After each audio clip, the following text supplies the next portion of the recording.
I should sit up so I don't have my neck all in my throat. Well, whatever. My head all in my neck and my throat all squished together. Anyway, hi. All right, let me see if I can get comfortable here. Kind of, sort of. I guess that's good. So it's the middle of the night. Just start out with that. And I don't really know why I'm awake, except for that. Why am I awake? I have my mind has been, hi, good morning. There's actually a person also awake watching this. Hi. Okay, so here's what it's going to be. I'm just going to download a bunch of stuff that's been on my mind and why I'm not sleeping. And it's kind of scattered. I'll just start off with that too. It's just a bunch of different thoughts I've been having. And I decided maybe I'll just do a live about this. Maybe I should just go ahead and get it out there. 7 people. Hi, everybody. A lot of other insomniacs too tonight. Usually I'm fast asleep, but anyway. So, okay, so this may sound really weird, but some of the recent thoughts I've had were like catalyzed, they got set off by a recent death that happened. Good morning. Good morning, Glennie B. Yeah, a death that happened. And this happened about, today's January 31st. And this person died on January 20th. And sorry, I'm going to try to sit up a little bit more because it's not really comfortable for me. Hold on one second.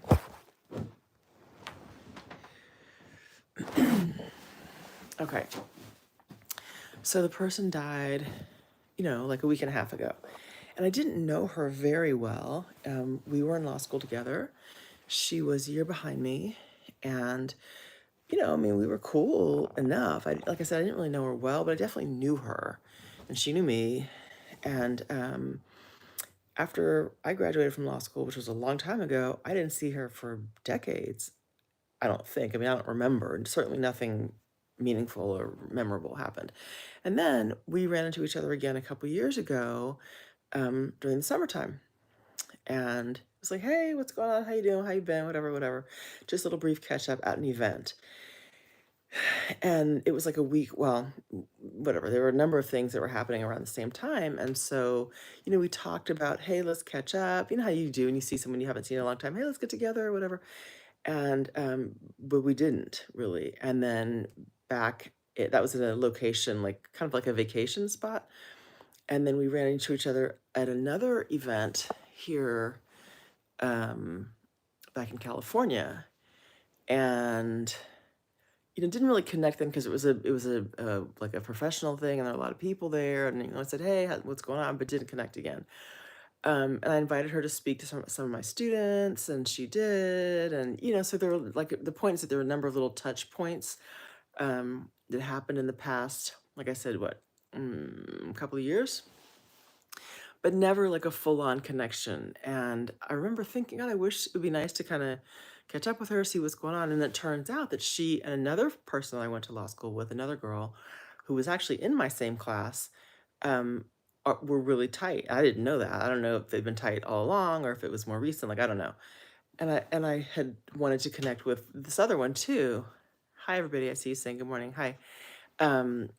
Anyway, so because I just felt kind of isolated and not really connected to a community, and the three of us all have sons about the same age. I was like, well, that'd be cool, get them together and everything, but it never really happened. And I remember feeling kind of like rejected, or like maybe they're just like, that's their little friend thing and I'm not, you know what I mean? How you can be established already and then you don't, like, another person comes in, it doesn't really fit, or I don't know. So I was in my head about it, taking it personally and thinking, I wonder what's going on. And we're all lawyers, we went to school together, what's up? And then sometimes you realize it has nothing to do with you. It is not about you. It's like everyone's doing their own thing. I know everyone's busy and living their lives, but when you don't know, you don't know. And so I was imagining, like, how come they don't want to be friends with me? Anyway, this woman died recently. Her name was Inga Dyer. And by all accounts, she was a lovely, lovely human being and just beloved by so many people. She went to Howard University undergrad, which I didn't know beforehand. Then we were at Howard Law School together. And, she was very connected to a lot of people in all these different groups. And, like Jack and Jill, if you guys know what Jack and Jill is, it's like a social kind of a thing for Black kids and moms, and um, just a lot of different things. Very, very successful in her profession, in her career, entertainment lawyer, all this type of stuff. And like I said, I hadn't been in touch with her.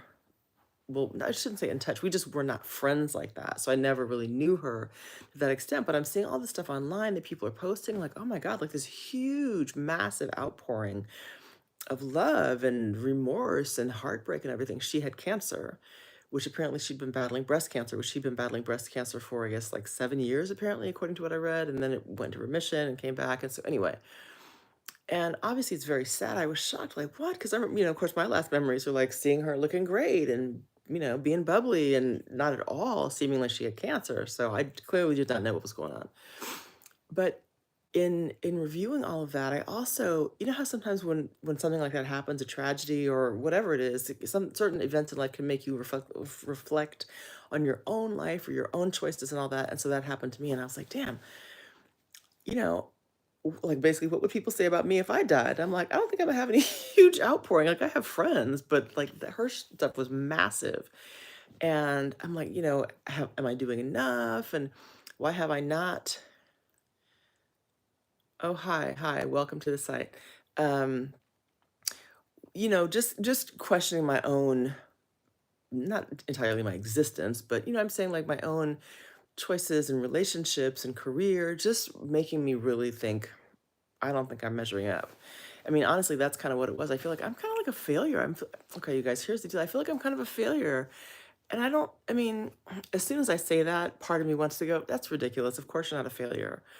But I do feel like in various ways, I'm not doing what I thought I was going to do with my life, or it hasn't risen to the level that I always kind of imagined was going to be amazing. I don't know if you ever have felt this way, but um, you know what I mean? It just feels like overwhelming sometimes to try to figure all this shit out, quite honestly. And and then I see Inga and like hordes of people with all these pictures, and obviously people don't put pictures online. Like, you don't take a picture when you're not having a good time, when you're not smiling, or when you're going through stuff in life. So I don't doubt that she and everybody else out there goes through their challenges, right? I believe that that happens to all of us, whether once or twice, or just an ongoing thing. It just happens. That's life. And sure, people could post pictures, or I could look at pictures and say, oh my gosh, I've had these amazing things happen. That's true. But anyway, it just made me feel away. And it's made me begin to question, like, why am I at this point? Okay, so here's another piece, though. Okay, so there's that. And then just, I think it was after I found out that Inga died, then, then I get a notice that my job is eliminating the clinic that I work at, the law school where I teach. They're closing the clinic, meaning, and my contract is up in June. So, meaning after the end of June, I don't have a job. What the fuck? And so, full disclosure, I mean, it wasn't like a passion job that I had. I enjoy aspects of it. I enjoy the mentorship, working with students and certain things like that. It's making me a better lawyer in some ways, but it's not like I love, love, love, love, love what I do. And it's one of those jobs where I felt like, well, there's a lot of security because I do have a contract still technically. And you know what I mean? It's like that good government job kind of thing. It's not government, it's education, but it felt secure. So in that way, I was like, well, it's good. But I knew that, it's not what I love. So I have already been thinking about what's next, kind of what's my next move, what do I want to do. And for those of you who know me from the DR, before I left the DR, when I came back, I was like, okay, because I didn't want to, I mean, it wasn't perfect there, but it was a great life. And, for lots of reasons I won't go into now. But my son, I could tell that he wasn't really loving it as much as I thought that he would. And he wanted to come back and be with family and friends. And so it's like, that's important. Let me get him back. And he was so happy when we came back. But before I left, I was like, okay, so the plan is he'll go back home to California and he'll do middle school there. So sixth, seventh, and eighth grade. And then that's the next break before high school. And that's when we can bounce out of the country again, or, make another move. Because after living out of the US for a long time, I was like, it's so much better out of, outside of the country because of all the, the crazy drama that's happening here, political and racial tension and the economy and just all the different things that if you live in the US for any length of time, you know how stressful it can be. And I felt that like all the way through since I've been here. So anyway, and I came to Los Angeles. Basically the point is I've moved around quite a bit. And I know that's been tough on my son, but I've done it because I thought like in LA, okay, so I do have done some entertainment law. Well, I'm going to come down here to supplement the money I was making at my law school job, right? And because I have contacts in the entertainment industry and I've done this stuff for a long time and da da da whatever. But again, then it just hasn't worked out the way I thought it was going to work out. And I feel like fuck every time every time I feel like I have these great plans like in my head, I'm like, okay, it's going to work like this and it's going to go like that. And then it doesn't. And I don't know. I feel like I'm rambling kind of, but it's just one of those times where I'm trying to figure it out. But I feel like why am I still trying to figure it out, right? Shouldn't I be at a place where I have figured it out and it's now like on autopilot and it's operating, right? Is it just me? I know it's not just me, but maybe it is just me right now. And so then I look and I know like social media can be damning because it makes you feel like everyone else in the world has like happy family and picket fence and great vacations and all that kind of stuff. And then you can get like wallow in your own thing and feel like nothing I'm doing is right. And so actually I try not to do much social media. Yeah, I try not to do much social media. This is different because I don't know, I have a channel, although I'm not on it very often. If you ever have watched, where I was doing regular videos for a while, like a long time, I don't do it very often anymore. And mainly because I feel like, what do I have to say? Like, I don't have this amazing life. I'm not living on an island anymore. And I'm still trying to figure stuff out. But I'm talking about like, the scrolling thing. I try to avoid that because number one, it's a time sucker. And two, I don't really find that it's very productive for any reason. But anyway, like I said, I was looking at this stuff, and when I saw all the things about this woman who died, it has made me think about, gosh, my own life. So I don't know. Like I said, I feel like I'm kind of rambling, but I just wanted to come on and say for anybody else who also feels at times like, you know, you are trying to figure it out. I don't I don't know that I have words of advice, I would say right now, but I think it's a common human experience. I'll say that. And I think that it's just something that we have to continue to push through and also realize that in the moments that we're feeling that way, those are moments. It doesn't mean that it's a certainty or that that's how things are, right? It's like you go through stuff and there may be things that make you question, yourself or your path or decisions you've made and all that. And I don't think it's necessarily bad, but I think it can signal that, okay, maybe this is time for us to do some internal, um, like take inventory of choices and things like that. And then, figure out, okay, do I want to stay on this path? If it's not feeling like the right path, let me adjust, my course correct, do something different, all that. So that's kind of where I am right now is trying to figure out, I have a plan. I always have a plan going forward, but I'm just trying to make sure, like, how am I, what the hell am I doing? Even this video, right? Like you may come on and be like, what is she talking about? But I felt like maybe this will be helpful for me to kind of talk through it. Maybe it'll be helpful for someone else, even to hear like the fact that it's not super, um, like I don't have a solution right now. I'm in the process of figuring everything out. And I think that's just how it is. So if you find yourself in a place like this and you're trying to just, push through something, it isn't always clear. It doesn't make sense in the moment. It doesn't feel like, light bulb, aha, you got it. Sometimes you just have to muddle through stuff, right? And sit with it and let it be uncomfortable for a while. I don't know if there's any other thing I can say besides that. I think it just has to maybe suck for a while and then, it can get better. So, there's more I could say. I'm always kind of like, how much do I want to go into like, um, talking about, I don't really want to talk about my son too much because I feel like that's private for him. I mean, basically he's okay. There's nothing like bad happening, but, he's 14 now. So he's definitely in the adolescent phase, which means he's wanting to do his own thing a lot. And, he's got his little friends at school and whatever. So he's doing fine. But I also, I guess I will say that I think that some of this is challenging for him, like the moves, out of the country into the country. So, for example, when we lived in the DR, that was hard for him. He was 8 years old when we left back in 20, we moved in 2018. Were there twice, but we moved permanently, well, for the long term in 2018, the very beginning in February.